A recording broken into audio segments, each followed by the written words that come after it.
Buddy, eventually some threes started falling. You helped out in that department in the second half. But what were the challenges in that first half when you guys went 0 for 5 from 3? It's like the opportunities to take 3 weren't even coming as well. Yeah, we do. I mean, if you look in the first 2 games before that, we was not able to get threes up. The only person probably get threes up was probably Steph. And when Steph was not out there, the way they're gravitating to me, just got to find a way to get them up, you know. And you don't want to be forceful out there and take the energy of the team and they want to take bad shots. You sort of like, you know, and everybody was like, you know, you got to get threes up, but you got to stick to the energy of the game and flow of the game. And I think the flow of the game had a 2-point lead coming into halftime. But I think that as the pace picked up, you know, and the stakes starting to come closer, you know, I was able to get free and just weathering the storm. And you know, I got up 7 in the first half, made 4. So hopefully, before he made 2 more, my chance to win the game. Do you see anything right now? Sorry if I could follow up. Do you see anything right now hampering Pods' shots, or is he just with the spacing different? Do you think that's impacting him? Nah, I mean, to be honest with you, BP's one of the guys that's freelancing out there. They're letting him play basketball.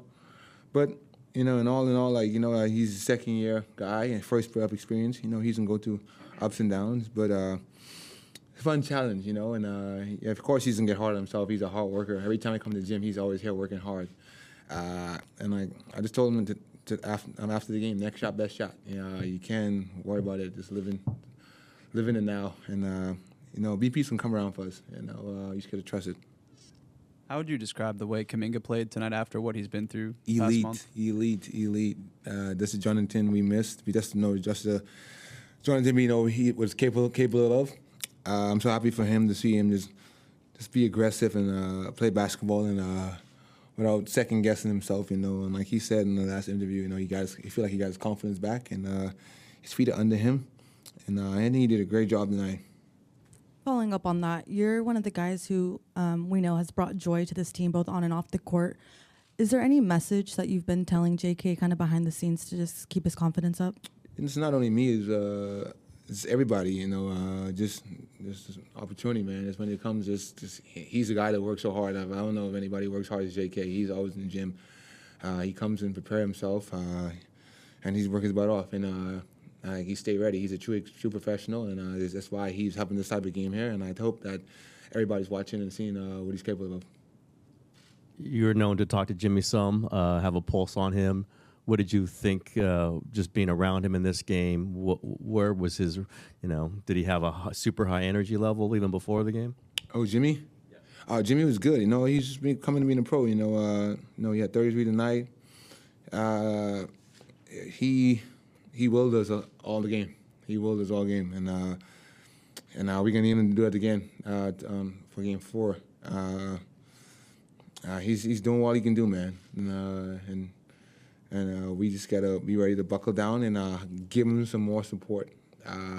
Myself, everybody, BP, is locking in. The role players need to help Jimmy out some more, so that we can like tie this up and go back to Minnesota. Steve's talked a lot about having the formula with Steph, and now it has to change. Do you think you had a new formula tonight? Do you think this can carry over to the next game?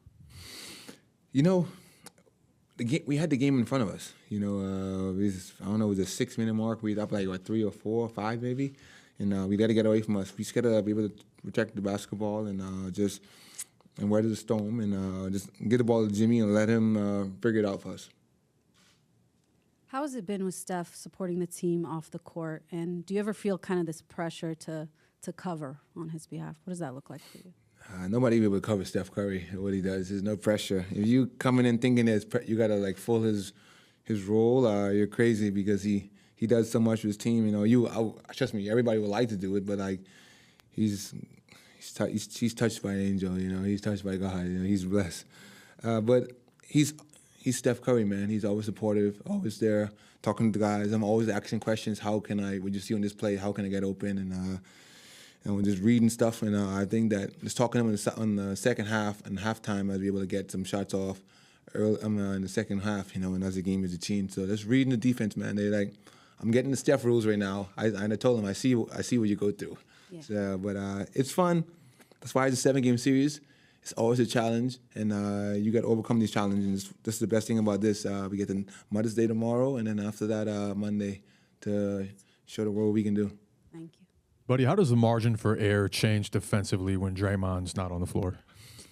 Yeah, man, that's a tough call. It's a tough call, man. I feel like everything didn't go our way tonight that we thought would go our way. There's an offensive foul. I just don't understand the rules, And Draymond is all-world defensive player, And if a guy put your forearm in his chest, I've seen when referee challenged it went automatically. They didn't take that long, and I feel like they were debating it too long on the challenge and reviewing it, and it was going over time, and they're trying to figure out what's the right call. And I just know that everything just went our way today, and that's how the game is. Though we don't want no excuses. We don't want to feel sorry for us, but nothing went his way today. We're picking up a foul against McDaniels and hands part of the ball, So, but we didn't get calls where we were supposed to get. Jimmy got fouled a couple of times in the rim. Najee on his back, he had 5 fouls. So it is what it is, man. And this is the fun part about it. You just got to figure it out. And we're down 2-1. We just got to weather the storm. When you talk about getting the Steph rules right now, what is that like? I know you see him go through, but what is it like to go through it yourself? How difficult is that? It's tough, but it's a challenge, And you gotta be patient, man. And like a shooter, you're never patient. You're always trying to outgun somebody. You're always trying to find the best shot possible. And but I know in the playoffs, you gotta find the best shot possible. Sometimes you might take some crazy ones, and sometimes you might make that crazy ones. But you need to find that spark to get your team going. And everybody knows that. I think you can feel in the crowd knows that. We need to get threes up. To be able to sustain and open up this gap, but. Man, it's a fun challenge every day, And they're a tough defensive group, And I just can't wait for Monday. When you say weather the storm, do you take things out of this game that make you feel optimistic about Monday? Yeah, we take in. That's why the series you learn. How can you adjust? They won 2 in a row.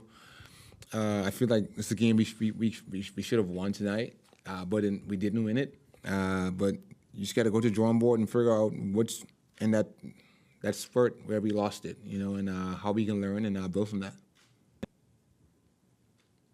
We always say Anthony Edwards is an elite talent, but what more can be done to try to slow him down, especially in the late going here? He's gonna get a lot of volume of shots up. He was 13 for 28, as expected, 5 from 14 with 3. I mean, he did his thing. We just gotta try to be limited, more touches. Pano, when you don't give him the easy ones. He didn't couple of loose ball plays, didn't went our way. He got a couple of threes off, a couple of stick hands, and just keep him going downhill. Try to stay in front of him as much as we can. From Game 7 hero to taking Game 1 on the road and then 2 straight losses, how do you deal with the kind of back and forth as far as from a insane happiness to a little bit of disappointment? How do you deal with that? I mean, this is the NBA, man. You can't get too high, can't get too low. You enjoy it when you can, but it's on to the next. Like you said, Game 7 is you win that. We couldn't even enjoy it because we were trying to watch film on Minnesota, and 1 day off, and then after the next game playing, and we won that one. But it's NBA, you can't get too happy, you gotta be complacent. This is we haven't won anything. We move it to the next round, but nothing has not been won. Our goals have been a championship.